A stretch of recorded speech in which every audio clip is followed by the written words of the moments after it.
So I'd like to cover a few aspects of raster systems left over. And one of the things I'd like to make sure you understand is that rasters often employ a many-to-one relationship between the cells and the entries in the tables. The reason they do this is just because there are way too many cells to have a one-to-one. So a one-to-one relationship like the one shown here on the left is basically between every item in the table. There's one item in the database, one in the data layer, one geographic item. So we have one polygon and one row. Then the same thing here. So if we have another polygon and another row. So there's this one-to-one relationship. If there's 4 polygons, there'll be 4 entries in the table. If there's 53 polygons, there'll be 53 entries in the table. That isn't the case with a raster data set, not at least on a cell level. So here we have a raster data set that's 10 cells by 10 cells, and so it's 10 in both directions. And that raster data set doesn't typically have 100 entries in a table. Now the reason we don't do this is because the cell number is usually astronomically high. Now this is pretty manageable. It's only 10 by 10 or 100. It's no big deal, but often we'll have 3,000 by 4,000 or some such large number. And tables with 2 or 3 or 4 or 5 million rows are pretty unwieldy. So we usually have a one-to-many. That is, each entry in the table corresponds to many cells. And those cells don't necessarily have to be contiguous. So we have all these A cells bunched together, but there could very well be A cells down over here. So it just has aggregate information for all the A cells in an entry in the table, and aggregate information for all the B cells in the table. Another thing that you should note is that for most of these raster data layers, there is an even different table if they're continuous data. So if they're discrete data, numbers that are something like integers, but especially alphanumeric codes, A, B, C, those sorts of things, then they'll create a table. But if you have real numbers, a real data layer, so they can be 1.1 or 12.973 or negative numbers, they often don't have a table or have a very different table. The raster table is different in many ways than a vector table, and the raster table may vary by the type of data you have in the raster table, if it's ordinal or interval ratio, if it's categorical, those sorts of things. You can model with a very simple raster data set. You can mimic raster overlay with tables if you have unique values and categories by doing a raster addition. So you can basically have a table where these values, the 10, 20, 40, correspond to an ID. So this 10 value here corresponds to this type of something, and the 2 value here corresponds to another set of characteristics. And then you could go ahead and just sum the cells and get numbers. As long as the combinations are unique, you get a set of IDs that correspond to the 2 pieces. So 12 can only come with a combination of 10 and 2.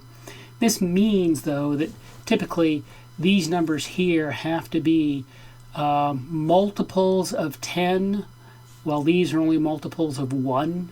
So you couldn't have a value of 10 here, because a value of 10 in this layer and 0 in this layer would be exactly equal to a value of 0 in this layer and 10 in this layer. So you have to make sure that the combinations are unique. And you typically enforce this by having non-overlapping ranges.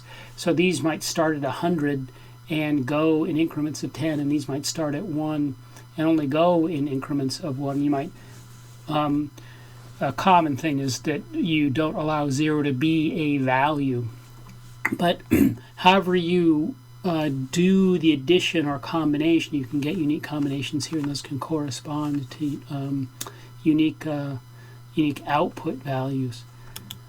Another common kind of raster analysis and surface associated with it is something called a cost surface. So sometimes you want to look at some diffusion, either in corridors or across a landscape. So this might be the dispersion of a invasive exotic species or a toxic cloud or some new method across society. And so you have a travel cost on a surface, and then you look at the passage of time, how something travels across that surface.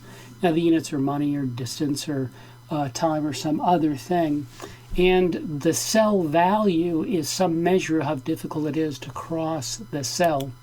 So there are simple distance surfaces where you just calculate a straight line distance, and often, and we talk about in the book how it's a little bit more difficult to calculate a straight line distance than a row column distance.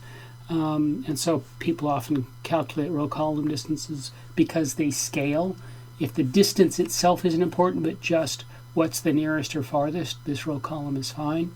And then you basically you can multiply a cost surface times this distance, or a cost to travel times this distance, to get a total travel cost. Now another thing that folks can do is use this friction surface where you multiply the distance times the underlying surface, and so you can put in barriers with very high costs.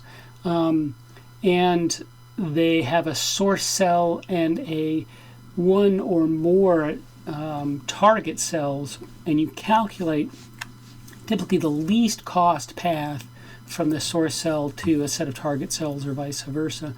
Now you always use the center of the cells in the calculation. So there's an example in the book that shows the friction surface cost. And again, this is a straight line rather than a row column distance. The calculations are the same. So you see here that there's a distance here. If these are 10 units, half the cell is 5 units. And on the diagonal of the cell, it's some fraction of a number between 5 and 10. So if you go straight line from here to here, it's 5 times 1. That's the cost in this cell, plus 5 times 3. You go from here to here, it's 5.6, because that's the distance along this angle, times 1, the cost in the cell, plus 5.6, this distance, times 3, plus 5.6 times 1. So each of these corresponds to a different leg in this travel, and you sum those up to get the total cost to go from the source cell to a sink or target cell. You can do that in any direction.